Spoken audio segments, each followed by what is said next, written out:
Welcome to the podcast series on GBV Learning Impact, funded by the Safe from the Start project. I am your host, Lilopa Paul, Senior Learning and Development Officer on topics related to gender-based violence.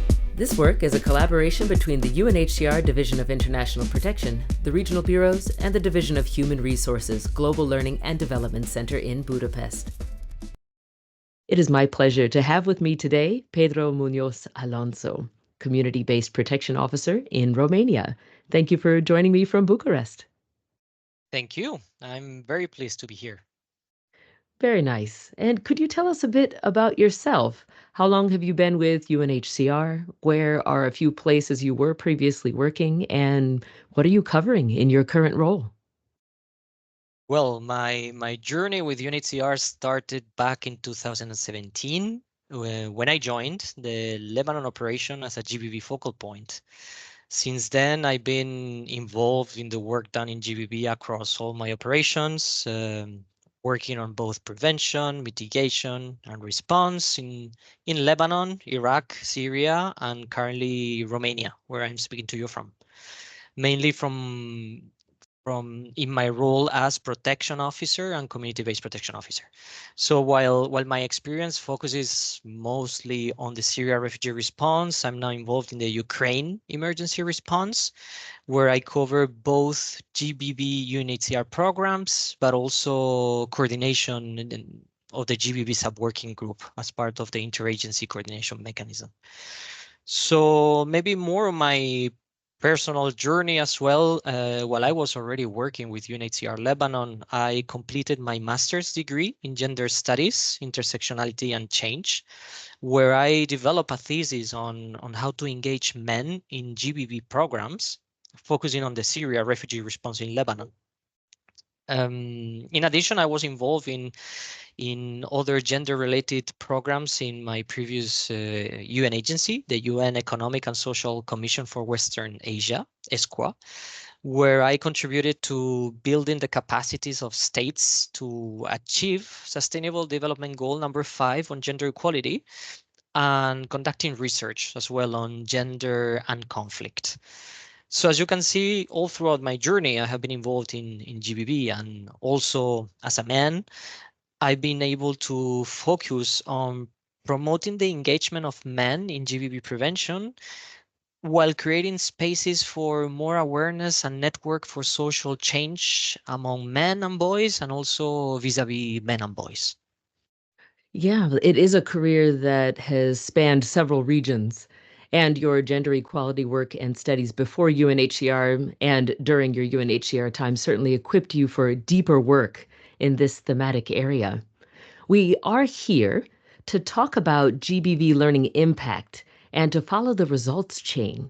So, which example of GBV learning with the GLDC would you like to highlight?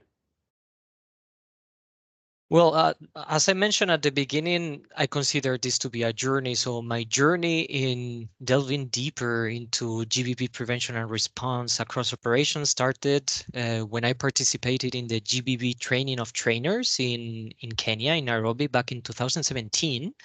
This training was organized by the Global Learning and Development Center together with DIP, with the Division of International Protection under Safe from the Start funding.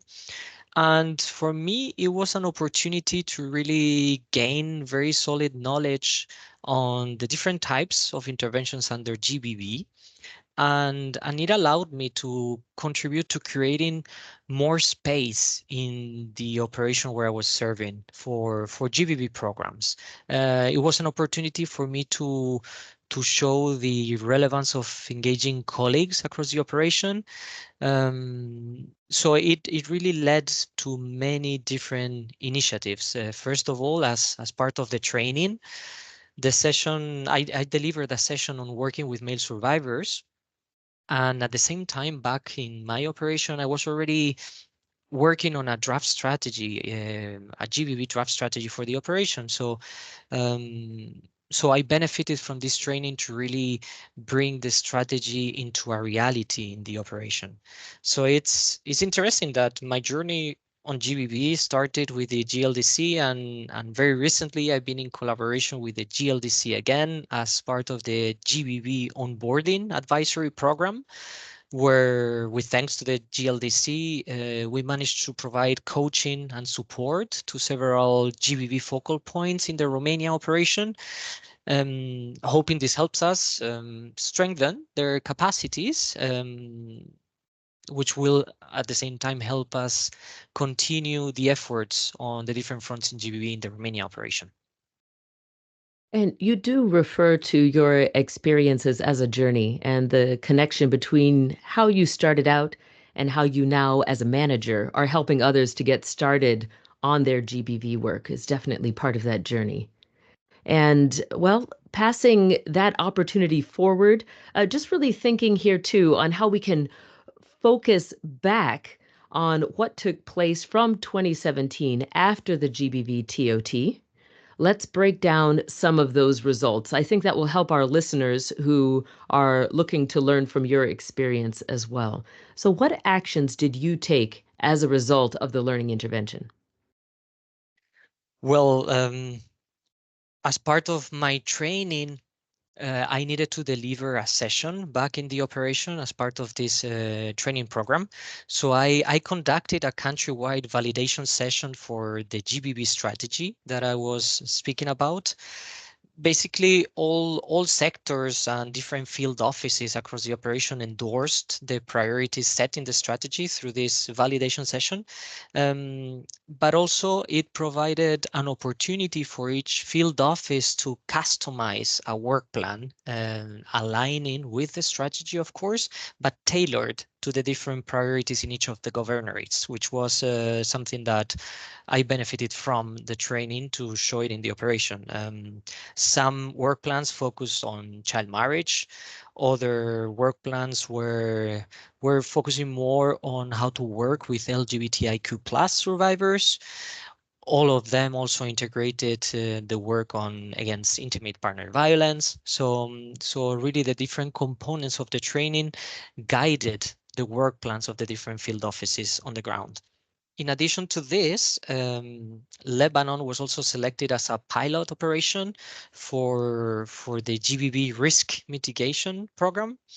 So in partnership with the GLDC, we also had an opportunity to involve all UNHCR sectors in developing risk treatment plans. So including a GBV component in the different stages of the project cycles, in cash interventions, in health, in wash, in shelter. So, it was really a very inclusive process where all sectors learn actually the role they play in preventing and responding to GBV. So in my role more as the GBV focal point, I also supported the review of the findings of a piece of research, um, whose title was "We Keep It in Our Hearts: Sexual Violence Against Men and Boys in the Syria Crisis." So this was a piece of research that really was found to be very interesting among actors in Lebanon. I had the opportunity to present the findings in different platforms, including presenting the findings in the interagency coordination structure, which also opened a lot of space to really have more reflections about the work we're doing with male survivors, and also transform this into trainings that were provided to caseworkers across the operation about how to provide tailored services. And in addition to this, so in this journey, again, in the following operations, I also had an opportunity to bring the components of the training in how to better engage men and boys in GBV prevention, um, more towards developing structured curriculum prevention programs, which I contributed to both in Iraq and now in my current operation in Romania. We're also starting to implement. Yes, and the contributions you made here speak to systematic follow-up within the operation in order to achieve results, together in coordination with other colleagues. And you have also named specific recommendations, even here, working to improve response services for male survivors of GBV, along with engagement of men and boys in GBV prevention. What outcome related to GBV did you see or experience in the operation as a result of your actions? Well, the main outcome I saw is that thanks to the training and to all those strategic interventions the operation embarked on, GBV became really an institutional priority. We need to think that back then, UNHCR didn't have the GBV policy yet. So it was very important to find other ways, other complementary means to have really that prioritization of GBV in the operation. So thanks to these interventions, everyone understood GBV as their responsibility from their different angles and the different portfolios. And of course, thanks to the support, of course, of senior management as well. In addition, giving visibility to such a sensitive topic, such as violence against men and boys, was really eye-opening for all of us. Um, it opened a new way to really think how we can contribute to deconstructing toxic masculinities among forcibly displaced populations. That became very clear, but how to work around those big taboos and stigmas around the issue, um, when male survivors self-question their position as providers, as protectors of the family, how to find suitable and tailored ways for them to recover if they are the ones facing an incident as well. Plus, on the other hand, interventions in structured prevention curricula helped understand men as the power holders in patriarchal societies, and really let them explore how to not misuse that power and see actually the benefits of getting engaged in GBV at the individual, but also at the family and community levels. This speaks to the changes in understanding GBV within our own offices, brought about through strategic interventions, and also how colleagues understood their GBV roles and responsibilities. And it also speaks to how entrenched toxic masculinities can be, regardless of displacement or societal status. What were some of the other challenges you faced? If I focus specifically on the work done on including men and boy survivors in programs, I would say the main challenge I faced was reluctance or resistance to speak about such a taboo topic. First, because it was a topic of which actors did not really have a lot of knowledge. They didn't know how to manage this situation, so awareness raising was definitely a priority. In the case of men and boys, the stigma and taboo around it came from different angles. First, there's always the link done to gay and bisexual individuals when it comes to speaking about male survivors, which in Lebanon is actually criminalized, and hence it's very difficult to bring this topic up in a discussion, depending on the audience. Apart from that, we were also discussing about men who were facing violence before they left Syria in this case, so in detention in many occasions, as the research shows, which also created a high level of tension anytime the topic was brought up. So even I would say that while providing trainings on these issues to case workers, resistances were actually much more present among those very few male case workers in among participants, interestingly. Hmm. And let's also go one step further. As a result of this GBV learning outcome in the operation, what impact did you see on the lives of people forced to flee? Well, I think this intervention contributed to having more inclusive services provided to survivors. So where case workers would also be well prepared to serve men. They would know how to approach such experience and how to serve men and boys, leaving aside any bias or prejudice. We also had discussions about, for instance, having more inclusive leaflets or visibility materials where also male survivors would be captured. However, in this case, that was a bit challenging due to cultural considerations, but um, the idea of having more inclusive visibility materials was came up very strongly. Plus, also as a result, I think having this staff who were better prepared, maybe tailoring services, having more visibility materials. So as a result, male survivors had probably more access to services and could have a more conducive environment to ask for help without shame. And let me turn it around and ask what impact the GBV learning had on you and also the work that you're doing in your current operation. Well, me, yes. Well, maybe here this is where I think my own positioning matters too. And as a man, I have been involved in GBV work in many operations, also utilizing precisely my own positioning to contribute to including men in services and to enhance as well the engagement of men and boys in prevention intervention. So this is something that has been challenging in my experience, since men may not be interested in getting involved sometimes, or they don't see the need. Um, Probably because they feel their power or their masculinity threatened. So I have utilized my own positioning to really deconstruct those ideas and bring actually men and boys to the picture. So for me, this GBV learning opportunity showed precisely that we need more voices to reach out to men and boys as people who are directly involved in GBV in society and who need to take an active role to combat GBV in their daily lives, at work, in the community, and of course, especially at home.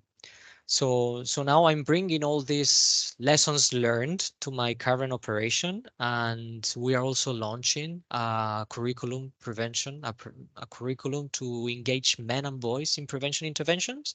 And we are also starting a more structured process to have GBV mainstreaming plans, so to identify risks across different sectors to mitigate the likelihood of GBV from occurring. And that is a powerful message that more need to hear. What you were talking about with GBV and the men and boys that need to be engaged more deeply in the work that's being done and at so many different levels. What are some suggestions or advice that you would want to share with other members of the UNHCR workforce, really to help them show the outcome of GBV learning on their operation and the impact that it has on people's lives? Following my experience, maybe my first suggestion or idea would be to really call for the engagement of our male colleagues across operations with GBV programs. So because resistances are not only found out in the community, but many are still in-house, despite all the institutional and technical efforts done throughout the last years. I think having men on board is really essential to continue keeping UNHCR's great commitment to fighting against GBV. And if you allow me as well more from the operational point of view, I would suggest colleagues think of having GBV strategies in place where we don't only find priorities, but also where we manage to set a framework to monitor and evaluate progress, understanding strategies as a process. So in that regard, doing, for example, strategies for 3 years would allow having more long-term curriculum prevention programs where we can engage men and also at the same time have systems in place for us to go back to the community and assess how behavior in the community has changed, which I believe is vital. I also think having more human capacities is essential.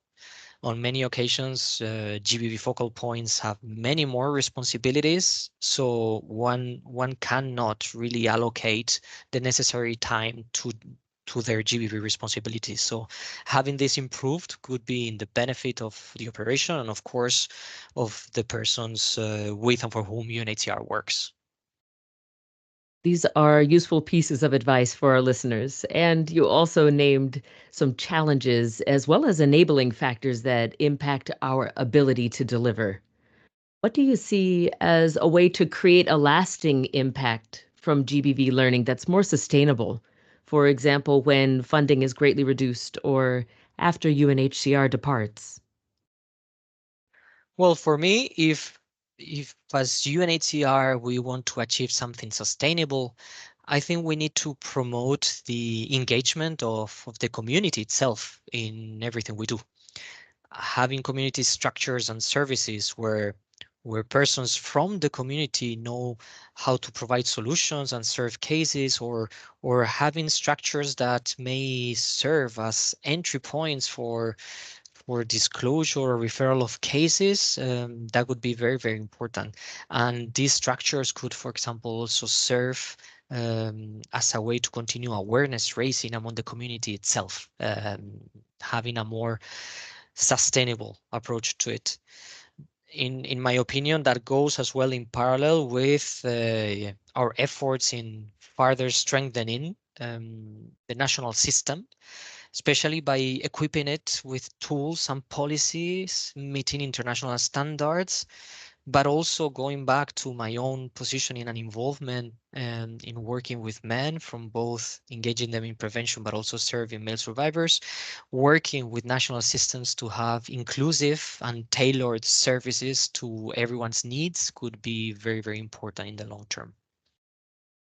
Thank you, Pedro, for your time with us and sharing your experiences on the impact GBV learning had on you, your operation at the time, and also the work that's ongoing that you're doing today with men and boys survivors and increasing male engagement in GBV prevention. You are very welcome. It was very nice being here, and thank you for having me. Thank you for joining us. To all of our listeners, do tune in to the next podcast in our series from the GLDC on GBV learning impact in UNHCR.